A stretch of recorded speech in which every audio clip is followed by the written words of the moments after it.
Okay. तो hello everyone, कैसे हैं आप सभी लोग। क्लास 11th का चैप्टर नंबर 2 पर आज हम लोग बातचीत करने वाले हैं। ठीक है। आप लोग सोच रहे होंगे हम कोई और चीज़ नहीं बोले, सीधा हम क्या कहते हैं अपना टॉपिक पे आ रहे हैं। ठीक है, हम लोग क्या बातचीत करने वाले हैं, सीधा हम लोग अपने जो हमारा लेक्चर है उसकी शुरुआत करते हैं। क्लास 11 का जो हमारा इकोनॉमिक्स विषय है, ठीक है, इकोनॉमिक्स, इस इकोनॉमिक्स विषय पे हम लोग बातचीत करने वाले हैं। और मेरा ऐसा मानना है कि आप लोग इस वीडियो को देखने से पहले इससे पिछला वाला जो 2 वीडियो है उसको आप लोग देख चुके होंगे। ठीक है, जितना हो सके उतने अच्छे तरीके से इस वीडियो को सुनने का प्रयास कीजिएगा। माइक मेरा यहाँ पर हम लगा नहीं सकते क्योंकि ये माइक जो है ना, इसका क्लिप खो गया है। ठीक है, मिल नहीं रहा है, तो हम इसी तरीके से अब आज के लिए मुझे इसको पूरा का पूरा क्लास तक पकड़ के रखना होगा, तभी जा कर के हम आप लोगों के साथ जो चर्चा है उसको आगे बढ़ा पाएंगे। तो क्लास 11th का जो हमारा इकोनॉमिक्स विषय है उसमें हमारा चैप्टर नंबर 2 पर हम लोग बातचीत कर रहे हैं।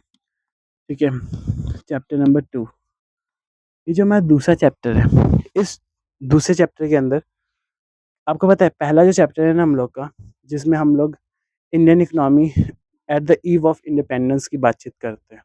ठीक है, जो हम लोग का पहला चैप्टर है, थोड़ा सा लिखवाना चाहते हैं, हम लिखवाना नहीं चाहते, रिकैप करवाना चाहते हैं। हम रिकैप करवा रहे थोड़ा सा। इसके अंदर आप लोग देख रहे थे कि जो हमारा ब्रिटिश औपनिवेशिक शासन के समय, मतलब जो हमारा ब्रिटिशर्स का समय था, उस समय भारत की जो स्थिति थी वो किस तरीके की थी।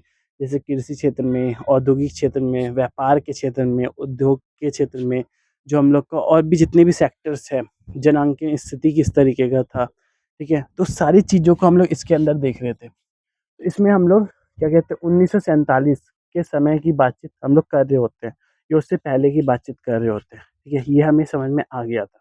बट जब हम लोग चैप्टर नंबर 2 में आए तो इसमें हम लोग 1950 से लेकर के 1990 तक का जो इंडियन इकोनॉमी है, इस बीच का जो हमारा भारतीय अर्थव्यवस्था है, इसकी हम लोग को बातचीत करना होता है। ठीक है, और इस चैप्टर की हम शुरुआत कर चुके हैं।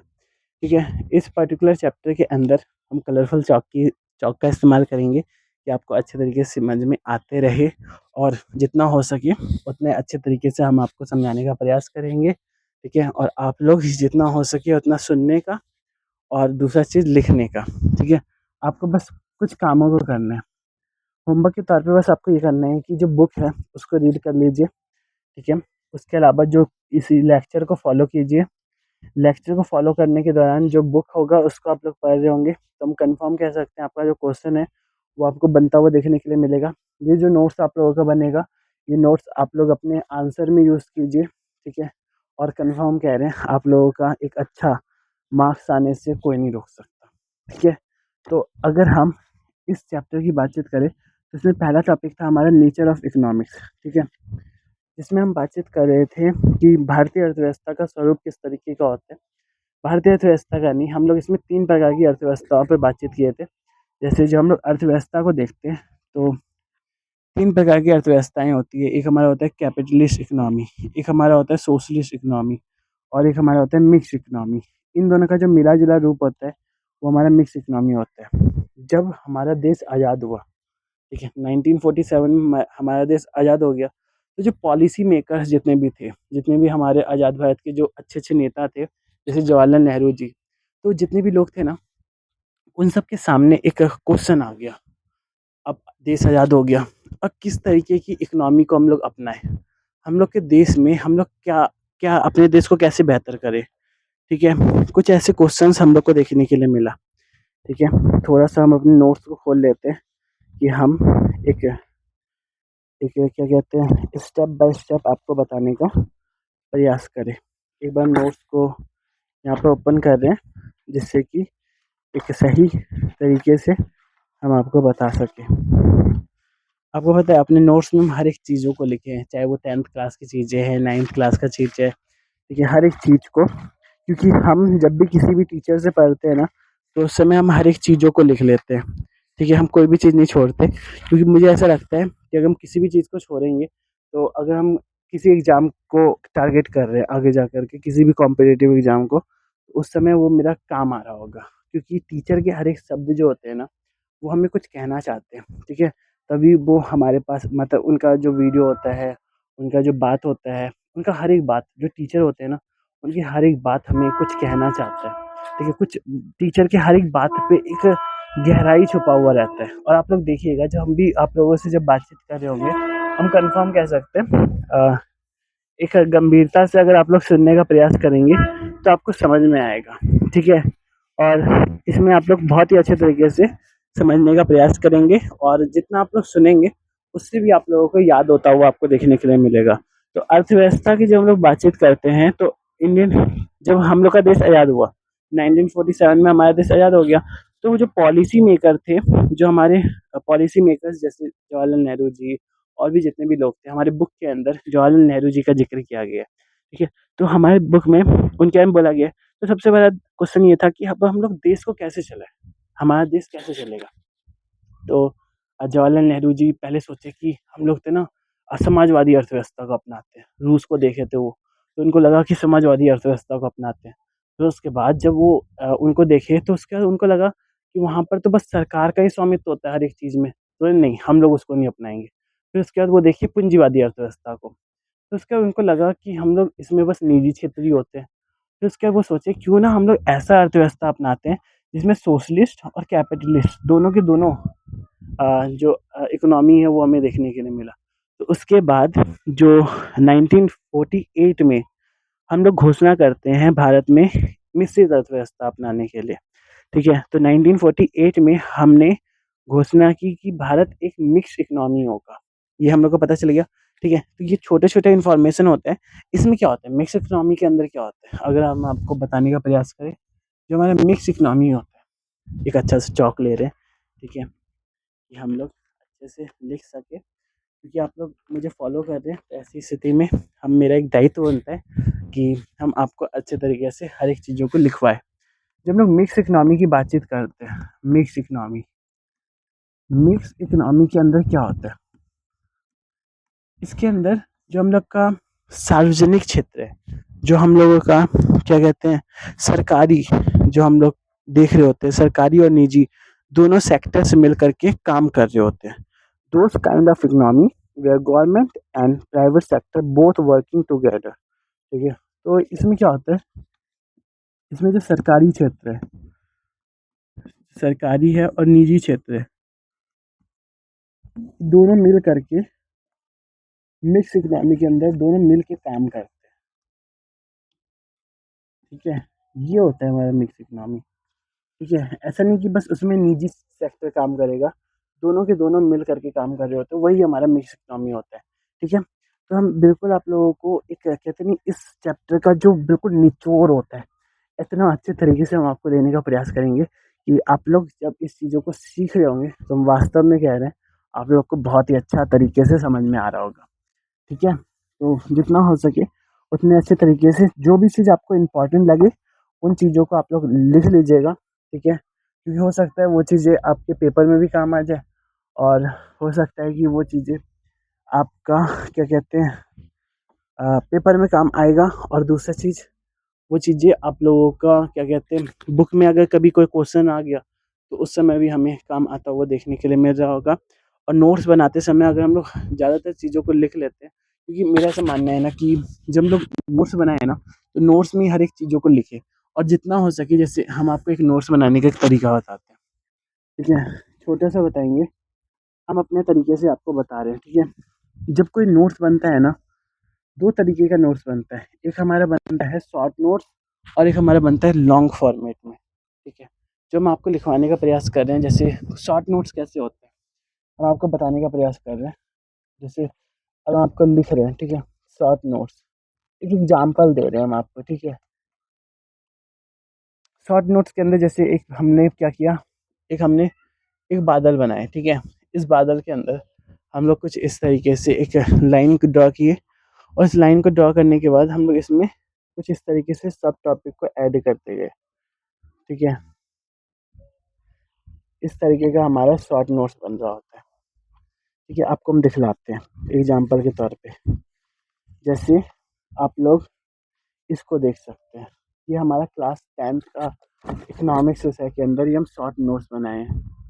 ठीक है। ये शॉर्ट नोट्स कुछ इस तरीके से हम मुद्रा और शाख एक चैप्टर था उसमें बना रहे थे, क्या होता है मुद्रा, शाख क्या होता है, इस पर हम थोड़ा सा बनाने का प्रयास कर रहे थे। ठीक है, हम आपको एक जो डेमो होता है उसको लिख करके आपको हम दे देंगे। ठीक है, जिससे कि आप लोग भी एक आइडिया ले सके। ठीक है, इसमें आइडिया के तौर पे हम आपको ये देना चाहेंगे कि यहाँ पे आप चैप्टर का नाम लिखिए और यहाँ पर आप लोग टॉपिक लिखिए। ठीक है, और इसके अंदर उस टॉपिक के अंदर भी कुछ सब टॉपिक होता है, कुछ हेडिंग होता है। ठीक है, वो इसके अंदर हम लोग लिख रहे होते हैं। ठीक है, ये शॉर्ट नोट्स बनाया जाता है। और लॉन्ग नोट्स तो आप लोगों को पता ही है। ठीक है, लॉन्ग नोट्स जो होता है जैसे टीचर्स जितने भी बनवाते हैं, ठीक है, कई सारे टीचर आपको शॉर्ट नोट्स भी बनवाते हैं। जैसे हम जो आपको बनवाने का प्रयास करते हैं, वो शॉर्ट और लॉन्ग दोनों मिक्स होता है। ठीक है, जिससे कि हम आपको एक अच्छा नोट्स बनवा सके कि वो आपका काम आए। ठीक है, और जैसे कि लॉन्ग नोट्स में ज़्यादा पेज भरा जाता है। ठीक है, इसमें जो पेज होता है वो ज़्यादा भराता है। शॉर्ट नोट्स में वैसा हम लोग को देखने के लिए नहीं मिलता। ये पूरा आप सोचिए, एक चैप्टर को हम लोग यहाँ पर जो चैप्टर को यहाँ पर हम लॉन्ग नोट्स अगर हम देखें, ठीक है, ये हम इसीलिए बता रहे हैं जिससे कि आपको थोड़ा आइडिया हो। जब हम लोग लॉन्ग नोट्स की बातचीत करते हैं ना, तो जैसे एक चैप्टर को हमने 10 पेज या फिर मान के चलिए हम लोग 15 पेज में किसी चैप्टर को पढ़े, तो यहाँ पर शॉर्ट नोट्स बस 1 पेज में हमारा बन रहा होता है, बस 1 पेज में। ठीक है, उससे ज़्यादा पेज हम लोग को नहीं लग रहा होता। तो ये हम लोग को थोड़ा-सा पता होना चाहिए। ठीक है, लेकिन अगर हम लोग इस तरीके से ये अगर इस पैटर्न में अगर नोट्स बनाने का प्रयास करें, ठीक है, तो हमारा बहुत ही अच्छा नोट्स बनता हुआ हमें देखने के लिए मिलेगा। ठीक है, तो ये थोड़ा-सा आप लोग पता रखिएगा। और अगर आप लोग बोलेंगे तो हम आपको बना के भी यहाँ ही दिखलाएँगे। ठीक है, आपके सामने, जिससे कि और हम एक चीज़ बताएँ, हम कोई भी चीज़ पहले होमवर्क करके आते हैं, जिससे कि हम आपको कोई भी चीज़ बताने से पहले एक अच्छे तरीके से उसका हम खुद होमवर्क करके आए। ठीक है? जिससे कि वैसे आपको पता है मेरा भी क्लास चलता है, मेरा भी मैथ फाउंडेशन, इंग्लिश फाउंडेशन, तो कई सारी क्लास मेरे भी है। ठीक है? तब भी मुझे ऐसा लगता है कि जितने भी छात्र हैं, उनके लिए मुझे कुछ वीडियोज़ को क्रिएट करना चाहिए। आज का जो टॉपिक हम लोग देखने वाले हैं, अर्थव्यवस्था का स्वरूप के बाद जो हम लोग को टॉपिक देखना था, वो था हम लोग का 5 ईयर प्लान। 5 ईयर प्लान को जब हम लोग देख लिए, तो उसके बाद हमारा था एग्रीकल्चर सेक्टर। 1950 से लेकर के 1950 से 1990 तक के बीच की बातचीत हम लोग कर रहे हैं। ठीक है? इस बीच का हम लोग एग्रीकल्चर सेक्टर, इसी समय हम लोग का जो 5 ईयर प्लान है वो हम लोग देख रहे होते हैं। इस समय का जो हमारा अर्थव्यवस्था का स्वरूप है, जो हम लोग का नेचर ऑफ इकोनॉमिक्स है, नेचर ऑफ इकोनॉमी है, जिसमें हम लोग capitalist economy, socialist economy, mix economy, इन सब की बातचीत कर रहे होते हैं। ठीक है? तो हम लोग को ये सब कुछ पता चल गया। आज जो हम लोग का टॉपिक होने वाला है, उसमें हम लोग इंडस्ट्रियल सेक्टर की बातचीत करने वाले हैं। जो हम लोग का इंडस्ट्रियल जो पॉलिसी है, ठीक है, उस पर हम लोग बातचीत करेंगे। औद्योगिक नीति की हम लोग बातचीत करेंगे। ठीक है, और छोटा-सा हम एक छोटा-सा चीज़ आप लोगों के साथ साझा क्या करना चाहते हैं, इससे पिछले बार हम एक वीडियो बनाए थे, ठीक है? और उसमें हम ज़्यादा चर्चा नहीं किए थे, बस आपको हम बताने का प्रयास किए थे। एक छोटा-सा चीज़ हम आपके साथ साझा करना चाहते हैं। जब हम इससे पहले रिकैप ही आप समझ सकते हैं, या फिर अगर आपको इससे पिछले वाले वीडियो से कुछ ऐड करना हो, तो आप लोग कर सकते हैं। कृषि क्षेत्र में सुधार, जो हम इससे पहले आपको बताने का प्रयास किए, कृषि क्षेत्र में सुधार, ये जो हमारा टॉपिक था, रिफॉर्म इन एग्रीकल्चर सेक्टर, ये हमारा टॉपिक था। तो इसमें कुछ चीज़ों को हम आपको बुक से पढ़ के सुनाना चाहेंगे। ठीक है, जैसे हम इसमें कुछ पॉइंटों का आपको लिखवाए थे कि हमारे यहाँ पर जमींदारी प्रथा लेके आया गया। इसमें हम लोग देख रहे थे कि अलग अलग पॉइंट था, हम लोग का पीडीएस था। तो कई सारी चीज़ें हम लोग इसके अंतर्गत देख रहे थे। भूमि सुधार किया गया था। ठीक है, हम लोग के यहाँ पर जो हरित क्रांति था उसको लेके आया गया था। सहायकी पर बहस किया गया था। तो ये जो हमारा टॉपिक था, इस पर हम छोटा सा चीज़ ये बोलना चाह रहे थे कि जैसे हम बोले थे भूमि सुधार, एक टॉपिक हमारा भूमि सुधार। ठीक है, भूमि सुधार हम दोबारा से लिख रहे हैं। ठीक है, भूमि सुधार, जैसे जब हम लोग भूमि सुधार की बातचीत कर रहे होते हैं, लैंड रिफॉर्म, इस चीज़ की जब हम लोग बातचीत किए थे, तो इसमें हम कुछ चीज़ों को आपको पढ़ के सुनाना चाहेंगे। यहाँ पे लिखा हुआ था कि औपनिवेशिक शासन काल में कृषि क्षेत्र में ना तो समृद्धि हुई और ना ही समता रह पाया था। ठीक है, हम लोग जब इस चीज़ों की बातचीत कर रहे होते हैं, जब हम लोग एग्रीकल्चर सेक्टर की बातचीत कर रहे होते हैं, तो इस समय औपनिवेशिक शासन काल में जो कृषि क्षेत्र था उसमें नहीं, ठीक है? मतलब कि जब हम लोग क्या कहते हैं ब्रिटिशर्स के समय की बातचीत कर रहे होते हैं, तो उस समय जो हम लोग का कृषि क्षेत्र था वो बहुत ज़्यादा ऊपर नहीं गया था।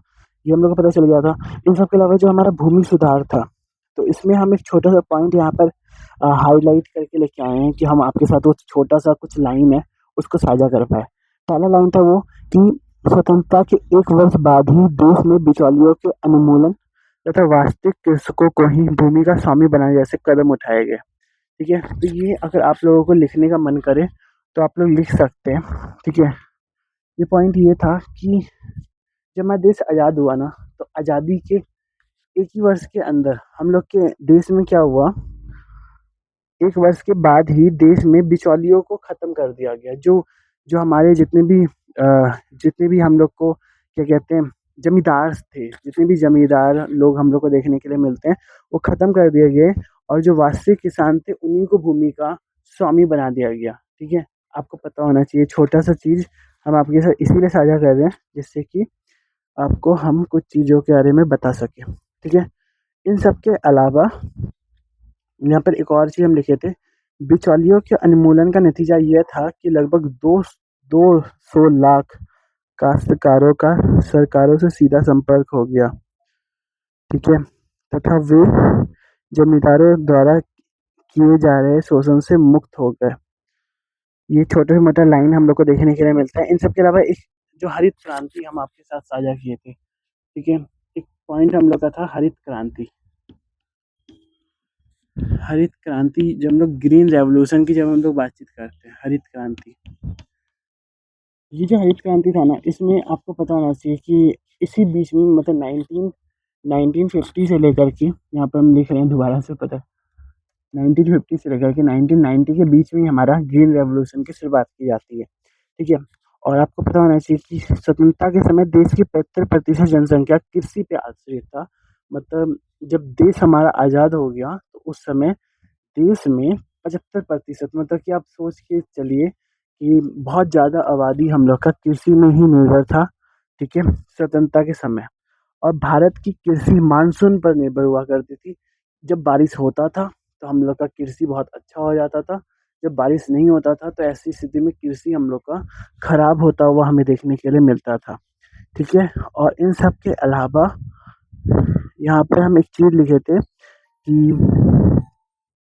हरित क्रांति से स्थायी रूप समाप्त हो गया। हरित क्रांति का अर्थ पता है क्या होता है? उच्च पैदावार वाली किस्मों के बीजों मतलब HYB बीज का प्रयोग करना। ठीक है? हरित क्रांति का अर्थ एक प्रकार से हम लोग देख सकते हैं HYV बीजों का प्रयोग करना। ठीक है? जो हमारे हाई यील्ड वैरायटी सीड्स होते हैं, उनका यूज़ करना, जिससे कि हम लोग ज़्यादा उत्पादकता को बढ़ा सकें, जिससे कि हम लोग ज़्यादा क्या कहते हैं उत्पादन में वृद्धि कर सकें। ठीक है? यहाँ पे हम बहुत ही अच्छे तरीके से अंडरलाइन करके लेके आए हैं कि आपको हम अच्छे तरीके से समझा सकें।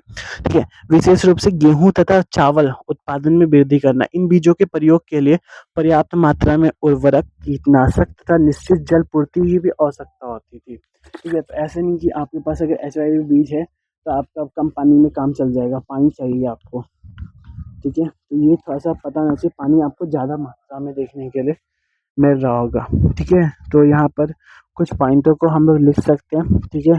पर्याप्त मात्रा में उर्वरक, कीटनाशक और निश्चित जल पूर्ति की भी आवश्यकता होती है। मतलब जितना हम लोगों को चाहिए, चाहे वो पानी है, चाहे वो हम लोग का क्या कहते हैं जो हम लोग का उर्वरक है, ये सब हम लोग को एक निश्चित मात्रा में, ठीक है? एक निश्चित मात्रा, जितना हम लोग को चाहिए, उतना हम लोग के पास इनको देना होगा HYV सीड्स को, तब जा कर के ये अच्छा हम लोग का क्या कहते हैं प्रोडक्टिविटी से ये अपना उत्पादन कर पाएगा। ठीक है? तो ये हम लोग को थोड़ा-सा पता होना चाहिए। ठीक है? और इन सब के अलावा जैसे एक हमारा लिखा हुआ था अधिशेष एक वर्ड हम लोग को देखने के लिए मिल रहा था विपणित। विपणित अधिशेष क्या होता है? किसानों द्वारा उत्पादन का बाजार में बेचा गया अंश ही विपणित अधिशेष कहलाता है। जब किसान जो होते हैं वो बाजार में कोई चीज़ बेच देते हैं, ठीक है, तो उस चीज़ को हम लोग विपणित अधिशेष के तौर पे देख रहे होते हैं। इन सब के अलावा और भी टॉपिक पे हम थोड़ा सा आप लोगों के साथ चर्चा करने का प्रयास किए थे।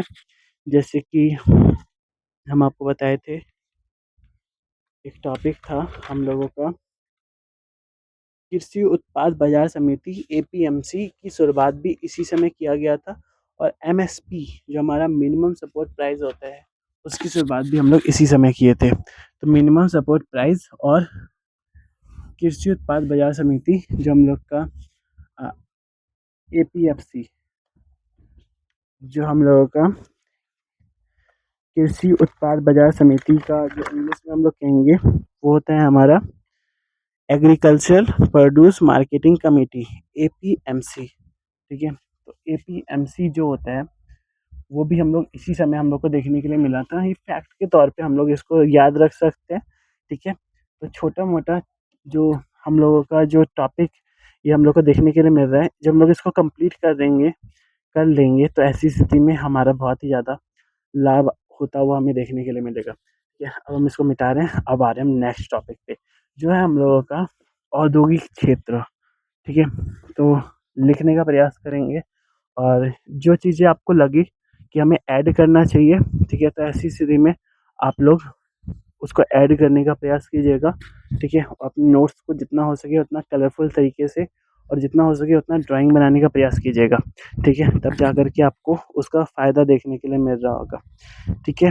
जैसे कि अगर हम आपसे बोलेंगे कि अभी जैसे हम आपके साथ बैंकिंग वाला अध्याय को अगर हम साझा करें, ठीक है, जैसे क्लास 12th में जब हम लोग रहते हैं तो उस समय हम लोग को बैंकिंग, मनी एंड बैंकिंग जैसा अध्याय को हम लोग को पढ़ना होता है, ठीक है। तो उस समय जैसे अगर हम आपको बोले बैंक, ठीक है, तो आप लोग बस इसको लिख दिए, तो इससे ज़्यादा अच्छा ये है कि बैंक तो लिखिए, उसके साथ साथ आप एक छोटा सा ड्राइंग बनाइए, ठीक है, जिसमें आप लोग लिख सकते हैं सी बी, जिसमें आप लोग लिख सकते हैं S S C B, schedule commercial bank. इस पर हम बातचीत करेंगे, या फिर इसको आप लोग सीधा बैंक भी लिख सकते हैं, ठीक है।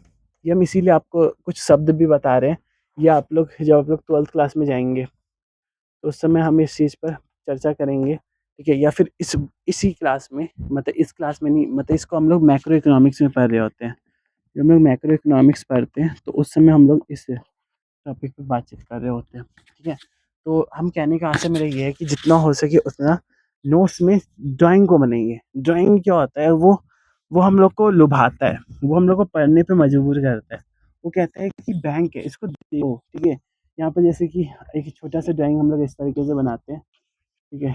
जैसे कि जैसे यहाँ पर ये हम लोग का शेड्यूल कमर्शियल बैंक है, एक हम लोग बना दिया ऐसे आरबीआई, ठीक है, आरबीआई जो हम लोग का रेपो रेट होता है, रिवर्स रेपो रेट होता है, वो सारी की सारी चीज़ें हम लोग ऐसे ही सीख सकते हैं इस तरीके की ड्राइंग को बना करके, इस तरीके के डायग्राम को बना करके, ठीक है।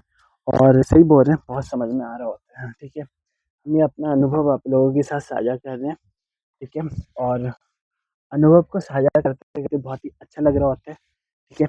अब हम अपने टॉपिक पे आते हैं। टॉपिक है हमारा औद्योगिक नीति, इंडस्ट्रियल पॉलिसी, ठीक है। तो इस टॉपिक पे थोड़ा सा बातचीत करेंगे और फिर अगले टॉपिक की ओर मूव करेंगे। तो जब हम लोग औद्योगिक नीति की बातचीत कर रहे होते हैं, इसके बाद हम लोग व्यापार नीति की बातचीत करेंगे। पहले हम लोग औद्योगिक नीति की बातचीत करते हैं, ठीक है। तो टॉपिक है हम लोग का औद्योगिक नीति, औद्योगिक नीति, ठीक है। दोबारा से लिख रहे हैं, औद्योगिक नीति, ठीक है, जिसको हम लोग इंग्लिश में कहते हैं इंडस्ट्रियल इंडस्ट्रियल ठीक है, इंडस्ट्रियल पॉलिसी, ये हमारा टॉपिक है, ठीक है। अब ये जब टॉपिक को हम लोग देख रहे होते हैं ना, तो उस समय हम लोगों को बस छोटे-छोटे चीज़ को याद रखना होता है। पहले हम थोड़ा-सा बोल लेते हैं, ठीक है? जितना भी चीज़ है ना, पहले हम बोलते हैं। जिससे कि आपको सब कुछ समझ में आ जाए। फिर उसके बाद हम इसके बारे में लिखवा देंगे, आपको बहुत कुछ लिखवा देंगे, ठीक है। जितना हम यहाँ पर पॉइंट लिख रहे हैं ना, उतना पहले हम बोलते हैं, ठीक है। फिर उसके बाद आपको हम लिखवाने का प्रयास करेंगे, ठीक है। चौक रख देते हैं और थोड़ा सा आप लोग सुनने का प्रयास कीजिएगा। औद्योगिक नीति, जब हम लोग बातचीत करते हैं ना इंडस्ट्रियल पॉलिसी की, नोट्स को पढ़ते हैं और थोड़ा सा हम किताबों को पढ़ेंगे, जिससे कि एक अच्छा जो नॉलेज है वो आपको हम दे सके। जब सरकार होते हैं ना, औद्योगिक नीति क्या है? सबसे पहला क्वेश्चन तो ये होता है कि औद्योगिक नीति क्या होता है? ये एक प्रकार का रणनीति होता है, ठीक है। एक प्रकार का ये एक पॉलिसी होता है, ठीक है। एक स्ट्रेटेजी होता है। सरकार द्वारा उद्योगों और औद्योगिक क्षेत्र के विकास हेतु एक रूपरेखा बनाना, ठीक है। जब सरकार उद्योगों के लिए कुछ रूपरेखा बनाए, कुछ रणनीतियों को बनाए, ठीक है। यहाँ पे हम सरकार का बात इसीलिए कर रहे हैं क्योंकि यहाँ पर सरकार का एक बहुत ही अच्छा रोल देखने के लिए हमें मिल रहा होता है, ठीक है। तो सरकार द्वारा उद्योगों के विकास हेतु जो हम लोग रणनीतियों को बना रहे होते हैं, ठीक है। जब सरकार बने, ठीक है, बहुत ही अच्छा चीज़ हम बताने का प्रयास कर रहे हैं। जो हमारा गवर्नमेंट है, ठीक है, जो हमारी गवर्नमेंट है वो उद्योगों के लिए जो इतना बड़ा बड़ा उद्योग है, ठीक है, हम बनाने का प्रयास कर रहे हैं। इनके लिए कुछ है पॉलिसी को ये जब बनाते हैं तो उसको हम लोग औद्योगिक नीति के तौर पे देख रहे होते हैं, ठीक है। आप लोग अच्छे से बनाने का प्रयास कीजिएगा, ठीक है। वैसे हम भी थोड़ा सा अच्छे से ही बनाएंगे। मतलब जब गवर्नमेंट जो है वो हमारे क्या कहते हैं, गवर्नमेंट जो हमारे उद्योगों के लिए कुछ नीति बनाते हैं, ठीक है। औद्योगिक क्षेत्र के विकास के लिए कुछ नीति बनाए, ठीक है, जिससे कि वो डेवलप्ड हो सके, ठीक है। उद्योग के बारे में वो लोग सोचते हैं, ठीक है। तो ये बहुत ही अच्छी बात है। तो इसके लिए जब नीति बनाया जाता है तो अ, वो हमारा औद्योगिक नीति होता है। ये हम लोगों को पता होना चाहिए। इसमें हम आप लोगों के साथ उद्योग वाला जो पॉइंट है ना, उसमें हम पहला तो आपको ये लिखवाना चाहते हैं कि ये होता क्या है, ठीक है। सबसे पहला क्वेश्चन होता है कि है क्या, ठीक है। औद्योगिक नीति क्या होता है? जो हम आपके साथ साझा किए वो आप लोग लिख सकते हैं, ठीक है। सरकार द्वारा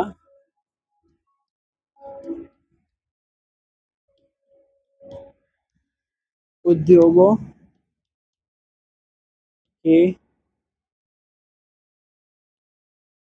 उद्योगों के विकास हेतु बनाया गया अ, उद्योगों के विकास हेतु बनाया गया रणनीति, ठीक है। जब सरकार उद्योग के विकास के लिए जब रणनीतियाँ बनाती है, जब कोई रूपरेखा बनाती है, तो ऐसी स्थिति में या फिर इसको हम रूपरेखा भी कह सकते हैं, रूपरेखा, ठीक है। तो वो हम लोगों का औद्योगिक नीति के तौर पे हम लोग देख रहे होते हैं। अब प्रश्न ये है, क्वेश्चन एक आता है कि सर ये जो हम लोग का औद्योगिक नीति है, जो हम लोग का ये जो रूपरेखा बनाया जा रहा है, देश में पहली बार ये जो औद्योगिक नीति था वो कब लेकर के हम लोग आ रहे होते हैं? तो 1948 में, ठीक है। 1948 के समय देश में पहली बार हमारा औद्योगिक नीति आ रहा होता है।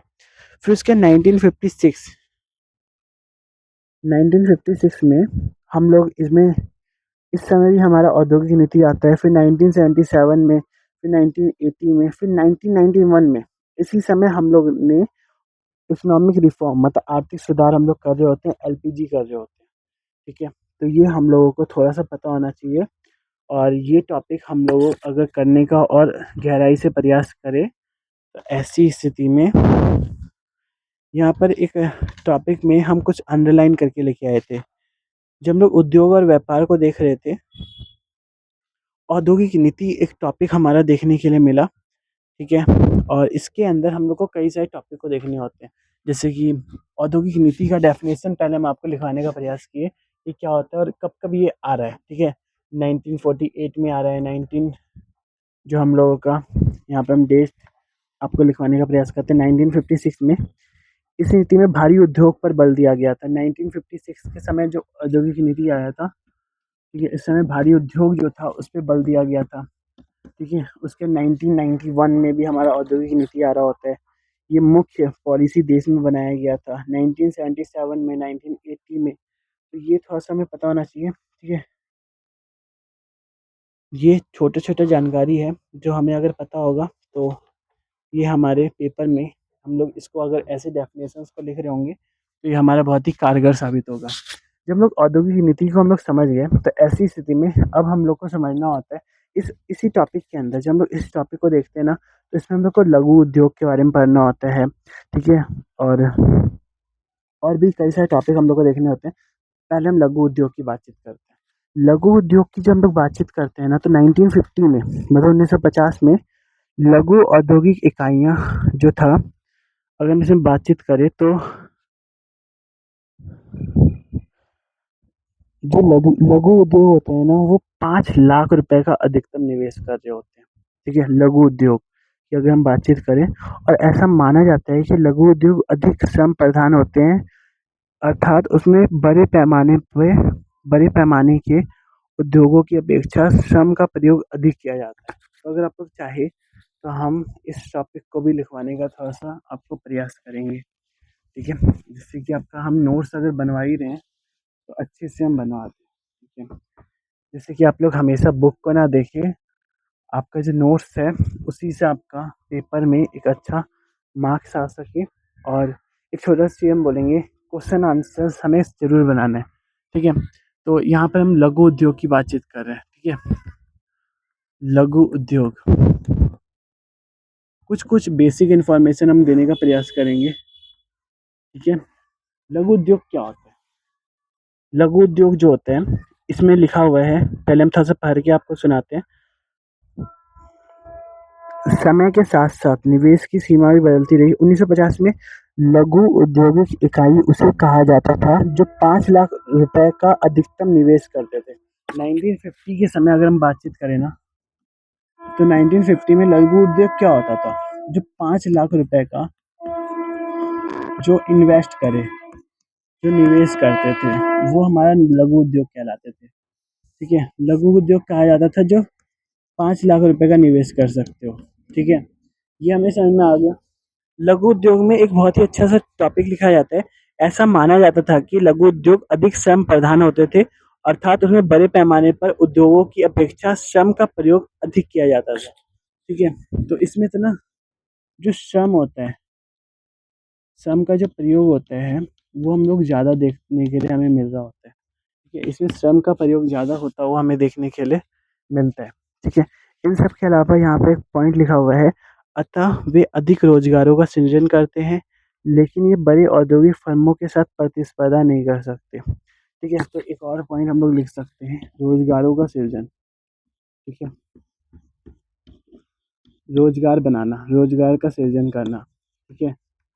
फॉर्मेशन ऑफ एम्प्लॉयमेंट, तो ये जनरेट ऑफ एम्प्लॉयमेंट, तो ये लघु उद्योग को हम लोग इस तौर पे देख सकते हैं, ठीक है। ये छोटी-छोटी चीज़ें हैं जो हमें पता होना चाहिए। और इस तरीके से हम लोग का ये टॉपिक है, ये भी छोटा-सा था, ठीक है। इस पर भी हम बातचीत किए और थोड़ा-मोड़ा जो जानकारी है वो हम आपको देने का प्रयास कर रहे हैं, जिससे कि हम आपका जो नोट्स है वो बनाने का प्रयास करें, ठीक है। और वैसे भी हम आपको जितना भी चीज़ बता रहे हैं ना, उतना भी अगर आप लोग कर लिए, हम कन्फर्म कह रहे हैं आपको बहुत ज़्यादा लाभ देखने के लिए मिल रहा होगा, ठीक है। और जितना हो सके उतने अच्छे तरीके से नोट्स बनाइए, ठीक है। और अच्छे तरीके से देखने का प्रयास कीजिए। अब जो हमारा अगला टॉपिक होगा वो होगा व्यापार नीति। व्यापार नीति, व्यापार नीति मतलब कि इंग्लिश में इसको कहते हैं ट्रेड पॉलिसी। क्या होता है ये ट्रेड पॉलिसी? व्यापार नीति के अंदर हम लोग आयात प्रतिस्थापन, एक शब्द होता है, उस पर हम लोग बातचीत कर रहे होते हैं, ठीक है। ये विदेशी व्यापार से संबंधित था और विदेशी व्यापार पर प्रतिबंध लगाना ही हम लोग का व्यापार नीति के तौर पे उसको हम लोग देख रहे होते हैं। आयात पर नियंत्रण करना, एक वर्ड आता है हमारा आयात प्रतिस्थापन, ठीक है। ट्रेड पॉलिसी, इस पर भी हम चर्चा करने का आप लोगों के साथ प्रयास करते हैं, ठीक है। इसके अंदर से ना आपको कुछ चीज़ों को देखना होता है, जैसे आयात प्रतिस्थापन एक वर्ड होता है, ठीक है। आयात प्रतिस्थापन, जब हम लोग इस वर्ड को देखते हैं तो इसका मतलब क्या होता है? पहले आप लोग इसका अर्थ लिखने का प्रयास करेंगे, ठीक है? इसका मतलब क्या होता है? आयात प्रतिस्थापन का अर्थ होता है आयात पर नियंत्रण करना, ठीक है? आयात पर कंट्रोल करना, आयात को कम करना। हम लोग का आयात प्रतिस्थापन के तौर पे देख रहे होते हैं। आयात पर नियंत्रण करना, ठीक है? आयात पर नियंत्रण करना के तौर पे हम लोग आयात प्रतिस्थापन को देख रहे होते हैं, ठीक है? ये छोटा-छोटा कुछ-कुछ पॉइंट है जो हम आपको लिखवाने का प्रयास कर रहे हैं। भारत में 1990 तक अपनाया गया था, ठीक है? और 1991 में ट्रेड पॉलिसी बदल दिया गया। ये हम लोग को पता होना चाहिए। जो आयात प्रतिस्थापन जो इम्पोर्ट सब्स्टिट्यूशन है, वो हम लोग 1990 तक ही अपना रहे होते हैं। फिर 1991 में हम लोग इसको बदल देते हैं, ठीक है? एक छोटा-सा चीज़ और आपके साथ हम साझा करना चाहते हैं कि ये विदेशी व्यापार से संबंधित होता है, जो व्यापार नीति होता है, जो हम लोग का ट्रेड पॉलिसी होता है, ये हम लोग का विदेशी व्यापार से संबंधित होता है और सरकार ने विदेशी व्यापार पर प्रतिबंध लगाया, ठीक है? ये कुछ इस तरीके से हम लोग देख रहे होते हैं, क्योंकि प्रतिबंध क्यों लगाया गया? घरेलू उद्योग का विकास करने के लिए। जो देश के अंदर जितने भी उद्योग है ना, उनका विकास करने के लिए, तभी जाके देश का विकास होगा। अगर सारी चीज़ें विदेशों से आयात कर लेंगे, तो ऐसी स्थिति में हमारे उद्योग धंधे चौपट हो जाएँगे, ठीक है? तो ये छोटे-छोटे पॉइंट है जो हम आपको लिखवा देते हैं, ठीक है? इसको हम कुछ अलग तरीके से आपको लिखवाने का प्रयास कर रहे हैं, ठीक है? फिर इसके बाद ये आपका लास्ट टॉपिक है और इसके बाद आपका चैप्टर फिनिश हो जाएगा। तो व्यापार नीति के अंदर हम लोग को क्या देखना होता है, ये तो आप लोग पढ़ेंगे इसके अंदर, बट हम जो छोटे-छोटे पॉइंट है, वो आपको लिखवाने का प्रयास करते हैं। ये विदेशी व्यापार से एक संबंधित हम लोग को शब्द देखने के लिए मिलते हैं, ठीक है? ये विदेशी व्यापार जो होता है ना, उससे संबंधित है। विदेशी व्यापार से संबंधित, ठीक है?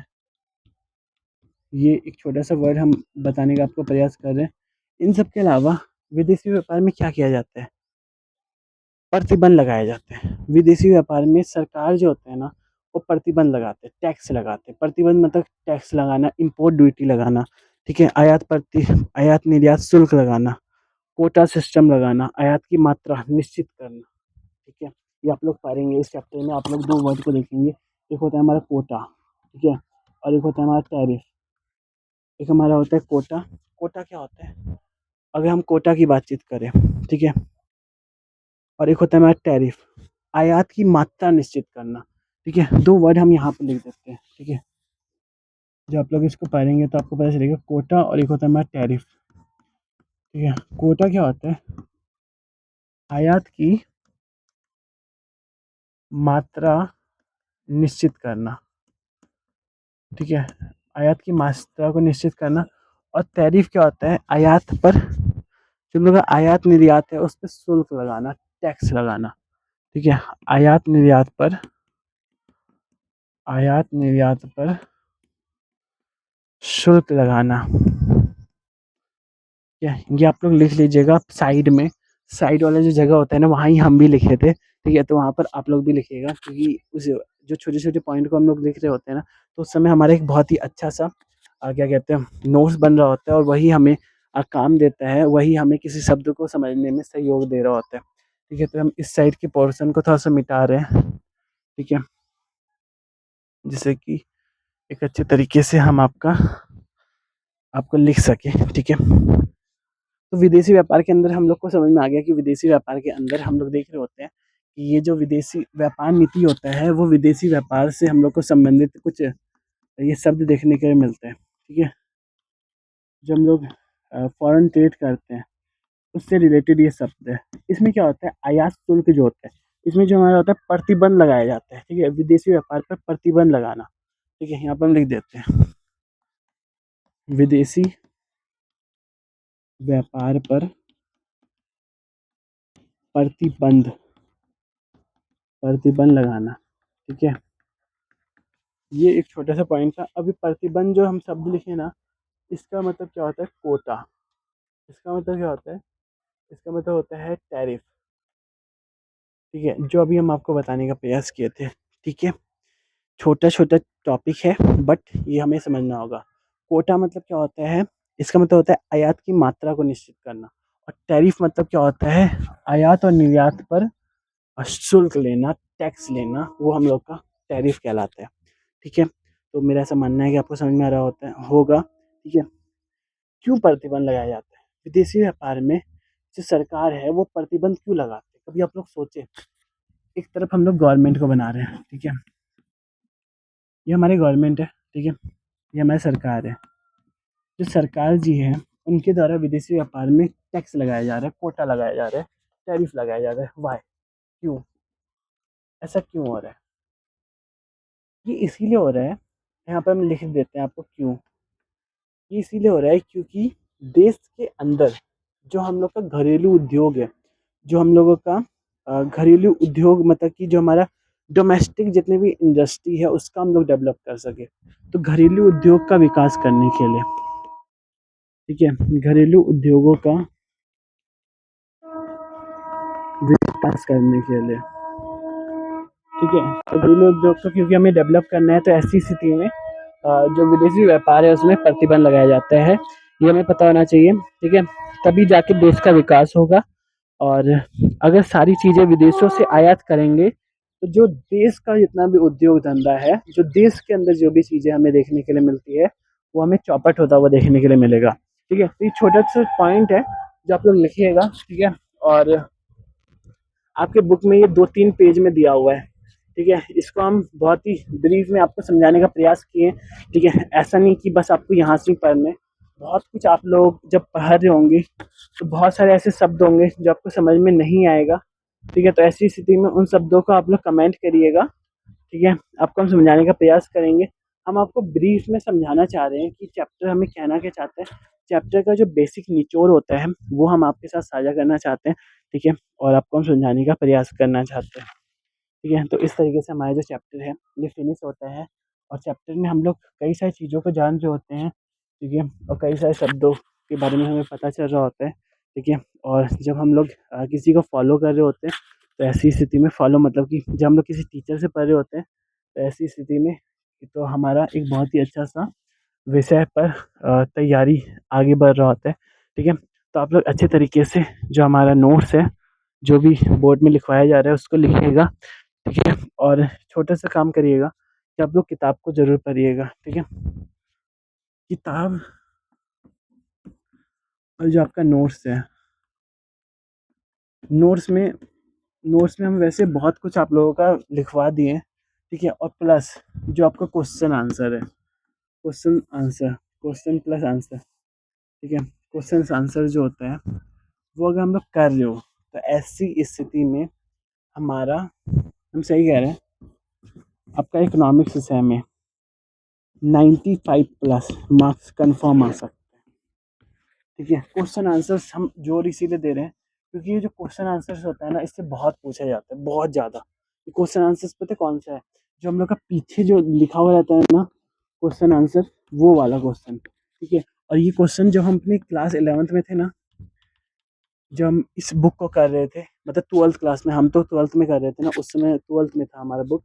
तो हम ये कहना चाह रहे हैं, तो मेरे जितने भी जो मेरे संदीप सर थे वो मुझे लिखवाए थे बहुत सारे क्वेश्चंस को, मेरे पास अभी भी वो कॉपी है, ठीक है। जितने भी क्वेश्चन वो लिखवाए थे ना, हम कोई भी कॉपी को अभी तक संभाल के रखे हैं, चाहे हम कोई सा ही बनाते हैं नोट्स, चाहे वो हिस्ट्री का हो, पॉलिटिकल साइंस का हो, और ये मैथ का भी जैसे कोर्स कर रहे हैं, तो हम हर एक चीज़ों को लिखते हैं, ठीक है। क्योंकि मुझे ऐसा लगता है कि नोट्स अगर हम बनाएंगे तो वो नोट्स हमारा पेपर में भी काम आ रहा होगा, और वो जो नोट्स है वो हम लोगों का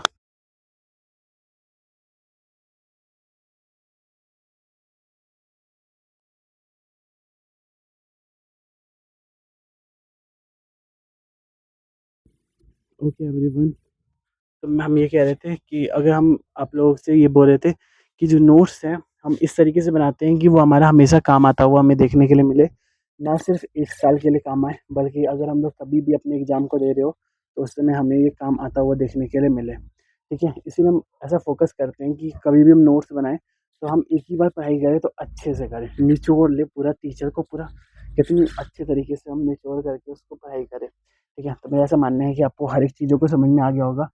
जितना हो सके उतना लिखने का प्रयास कीजिए, ठीक है। जितना आप लोग लिखेंगे, सही बोल रहे हैं, बहुत फ़ायदा देखने के लिए मिलेगा। और अगर आप लोगों को और सहयोग चाहिए और ज़्यादा मेरे से हेल्प चाहिए, ठीक है, तो आप लोग कमेंट कीजिए, हम आपका और ज़्यादा सहायता करने का प्रयास करेंगे, ठीक है। अभी तो हम अपने लेवल पे जितना हो सकता है उतना करने का प्रयास कर रहे हैं, ठीक है। तो thank you so much everyone, इतने अच्छे तरीके से गौर से गंभीरता से इस क्लास को सुनने के लिए। और जो भी चीज़ आपको लिखवाया जा रहा है वो आपके पेपर के लिए बहुत ही लाभकारी सिद्ध होगा, ठीक है। धीरे धीरे लिखना है आप लोगों को, फॉलो करना है, ठीक है। और अच्छे से किताबों को पढ़ना है। अगर आपको तब भी समझ में नहीं आया हो, 2 की स्पीड में दोबारा से देखिए और समझने का प्रयास कीजिए, ठीक है। कोई भी चीज़ ऐसा नहीं होता जो हमें समझ में ना आए, ठीक है। ये अभी नेशनल इनकम तो है नहीं, ठीक है। जब आप लोग राष्ट्रीय आय को पढ़ रहे होंगे, जीडीपी को पढ़ रहे होंगे, जीएनपी को पढ़ रहे होंगे, तो उस समय भी आप लोगों को समझ में आता हुआ देखने के लिए मिलेगा, ठीक है। तो ऐसी स्थिति में अच्छे से नोट्स को बनाइए और सीखते चलिए, ठीक है। और एक चीज़ याद रखिएगा, कभी भी कोई भी चीज़ सीखा हुआ कभी भी बर्बाद नहीं होता, ठीक है। और हम खुद जा रहे हैं सीखने के लिए, ठीक है। तो हम आप लोगों से मिलते हैं, हम जा रहे हैं अपना मैथ का क्लास लेंगे, ठीक है। तो मिलते हैं हम आप लोगों से अगले वीडियो के अंदर। Thank you so much everyone.